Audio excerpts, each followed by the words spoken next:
Good afternoon, everybody, and welcome to the Israel Brief brought to you by Lay of the Land.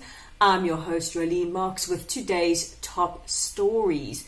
Now, breaking news this morning is that the IDF have blamed Islamic Jihad, one of the terror groups, for firing a rocket from the Gaza Strip towards Israeli territory last night. The rocket landed in the Mediterranean Ocean, and in response, the IDF have moved the fishing area from 5 nautical miles to 6 nautical miles, and they blame Islamic Jihad for trying to break the fragile ceasefire that does seem to be holding between Israel and Hamas-led terror groups in the Gaza Strip. You will remember just a couple of months ago, or even weeks ago, the barrage of rockets that were fired from the Gaza Strip into Israel, reaching as far as Tel Aviv and beyond, that took us, quite possibly to the edge of another conflagration with our neighbors in the south. And today also sees the swearing in of Israel's 21st Knesset, or parliament.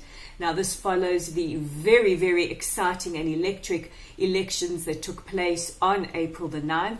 And as we speak, President Reuven Rivlin is opening this 21st session of the Knesset, and he will be followed by the Speaker of the Knesset, Yuli Edelstein, who serves for his third consecutive time. And we wish the Knesset everything of the best, b'hatzlacha, for a productive and fruitful year to come.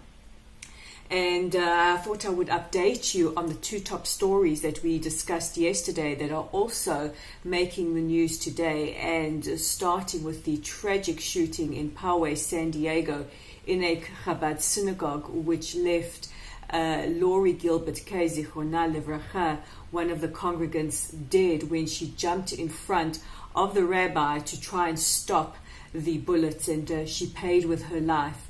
She has been laid to rest today, and this follows vigils across the city by people who wanted to express their love and solidarity with the community.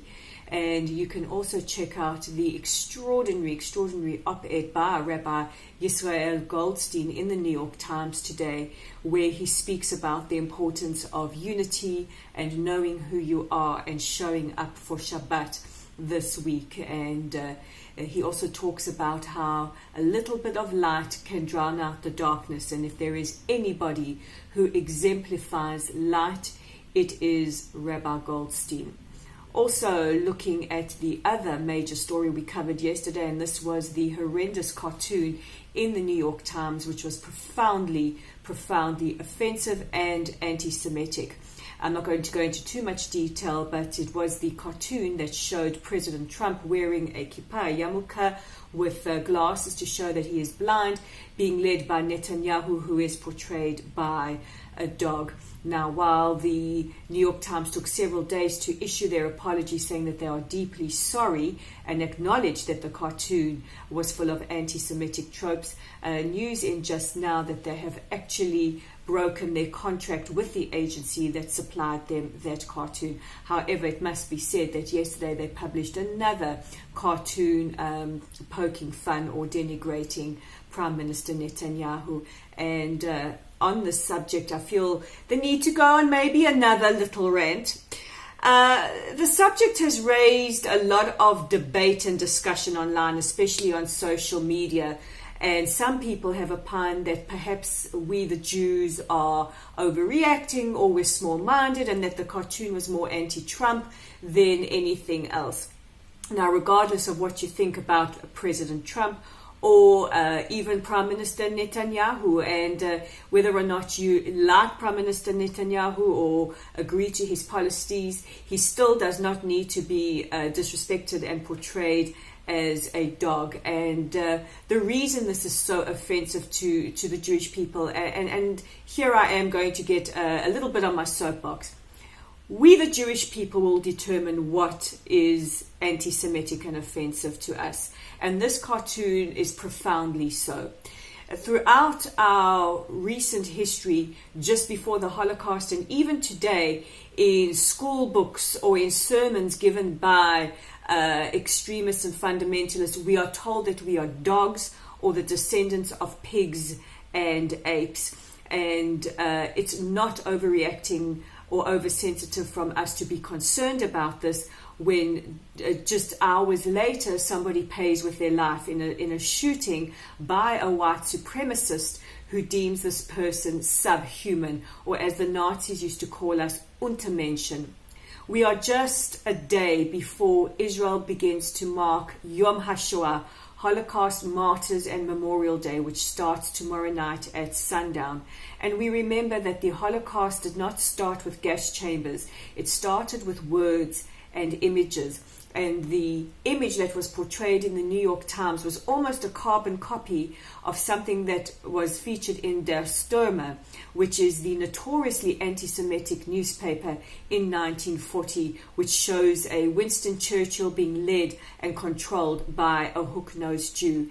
And the images that came out in the New York Times were just as offensive, just as derogatory. And in a time throughout our history where we have been called subhuman, or the protocols of the elders of Zionists used to say that we control world leaders, the world media, and the world economy, it is so dangerous to allow this to happen and to allow it to happen unanswered. And the Holocaust remains the prime example of what happens when hatred goes unchecked. So a message for anybody who's trying to gaslight us and tell us that we are oversensitive and that we are overreacting, we will not allow hatred against anybody to go unchecked today. Now, this is all from me for the Israel Brief. Just a reminder to you that you can check out our content online. Please go online and read the extremely moving account of Really Croc written by Martine Elperstein for Lay of the Land at www.layoftheland.online. Also, join our growing Facebook family or community by liking us and sharing our content, of course, and inviting your friends. And you can find us online. Just look for the logo that looks like that, or at Lottel's site.